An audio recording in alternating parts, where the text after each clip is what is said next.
Salutations gamers, and welcome back to a different type of video. With the new release of Albert Wesker in Dead by Daylight, there's been some debates among the community on who would win in a 1v1 fight, Albert Wesker or Nemesis. Both of these BOWs, or bioorganic weapons for you simpletons, are essentially beings biochemically engineered to be as powerful as possible in order to carry out Umbrella's orders. But people in the community seem to believe Wesker would come out on top as a superior BOW, and I'm here to put that to the test. So without further ado, I bring to you Albert Wesker versus Nemesis.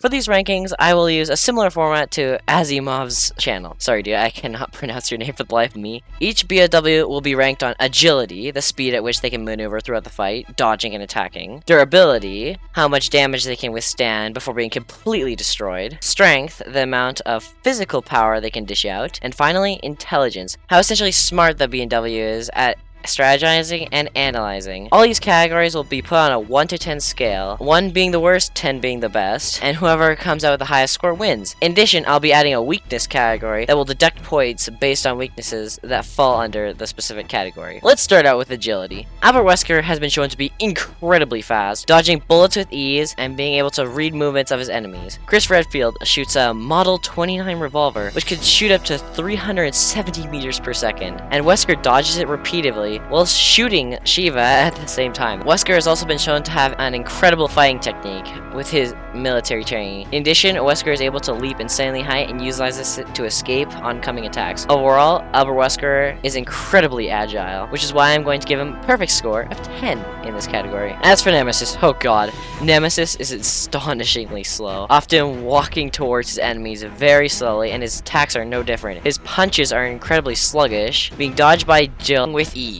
And his tentacle, though it can be fast, is terrible at dishing out attacks towards his enemies, other than wrapping around their legs. His suit is made out of a latex material, which only restricts him from mutating and using his power to the fullest extent, which only makes him weaker. Overall, Nemesis gets an abysmal score of 3 out of 10 due to his sluggish movements. The next category we'll be covering is durability. Though Albert Wesker may be fast, his body isn't exactly on par with the durability of a regular BOW. He does not have impenetrable skin, being easily penetrated through vital organs by the first tyrant, as well as Shiva's knife, which appears to damage him as he blocks it. Also, Wesker has to rely on his ability to dodge bullets because his body simply cannot take them, making him weak to Nemesis if he manages to land a hit on him. In addition, Wesker also possesses regenerative abilities, but these are slow and will not aid him in a 1v1 battle. Ultimately, in-game, he succumbs to being completely melted by lava, but that is by the help of Ouroboros, which we will not be counting because his agility is greatly reduced with that upgrade. Overall, Wesker receives a score of 5 out of 10 due to his human body, but an extra point on the count of his incredibly high pain tolerance. So 6 out of 10 in total for this category. Finally, I am not dunking on Nemesis, but instead looking at his plus sides for once. Nemesis is extremely resistant to oncoming attacks, in a way being the opposite of Wesker. He doesn't need agility on the count of him being able to take a ton of damage. Nemesis is shown to barely flinch at bullets and appears to have mostly bulletproof skin. And in this clip I'm showing right now, the garbage bag does not protect him whatsoever. It only restricts his mutations. He is able to withstand being burned, having his limbs sliced off, and being completely submerged in acid, each time coming back more powerful than ever before with his ever-evolving body. In addition, Nemesis also possesses the ability to regenerate incredibly quickly. Though it may not be perfect because his limbs become more disfigured, but he is still alive. Nemesis is only able to be put down by a gun, a ray gun at that, being powered by an entire room. Overall, Nemesis gets a perfect score out of 10 out of 10 because of his incredible durability. Now we'll be moving on to the third category, strength. Albert Wesker has been shown to have superhuman strength. For example, he is able to stab through someone's entire chest, bones and all, with his bare hands. And in several scenes, he punches a massive dent into the steel wall behind him, and also breaks containment of Ouroboros, which is surrounded by a thick metal material. But the extent of Wesker's true power is him holding back a rocket. Here we can see he is struggling immensely, which tells us he is at his breaking point. We can easily draw a comparison because Nemesis was able to hold back a similar missile, even down to the shape and size, and side by side you can see the difference between their strengths. While Wesker is barely holding it back, Nemesis is holding it in place with ease, which is why I'm going to give Wesker a 7 out of 10 strength, because he may be incredibly strong, but he is not strongest by any means. As for Nemesis, He's able to break through bricks with just his body and just running through them. And he's able to break through entire floors by just stomping. And that was an accident at that. Nemesis can easily crush someone's skull with his bare hands and quickly shatter bones with a single punch. In addition, Nemesis can carry large weapon containers that are meant to be carried by vehicles and trucks. And he can literally hold a car. Nemesis, his tentacle can easily penetrate anyone's upper abdomen and pull them towards him at incredible speeds. Overall, Nemesis gets a 10 out of 10 in this category due to his literally superhuman strength. As for the final category, we will cover intelligence. Wesker is shown to be incredibly intelligent. He was a specialist in biotechnology and bioengineering. He even has a high IQ of 108, which is nearly double of the regular person. He has also devised a plan to release Ouroboros into the atmosphere in order to become the god of the new world.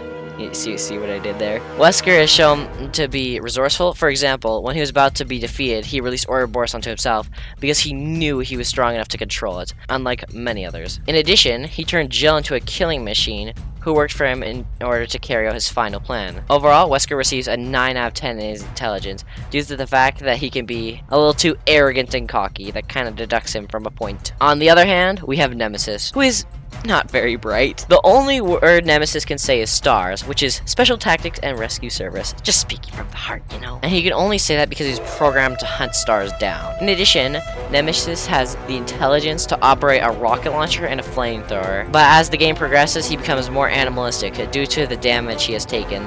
Sadly, Nemesis has been outsmarted too many times, and due to his lack of intelligence, he receives a 2 out of 10. In conclusion, Albert Wesker has a total of 32 out of 40, or 80% for you math folks, and Nemesis has a total of 25 out of 40, or 62%. So Albert Wesker wins, right? Shockingly, no. Albert Wesker has one weakness that turns the tides in Nemesis' favor. In Resident Evil 5, it is told by Jill that Wesker is unstable and requires a dose of serum every day or so. If he doesn't have a dose of serum, he will lose his balance of system. In turn, he will lose his superhuman strength. But the virus is unstable. In order to maintain a balance, he must inject himself regularly with a serum. So if we cut the supply of serum, he loses his strength.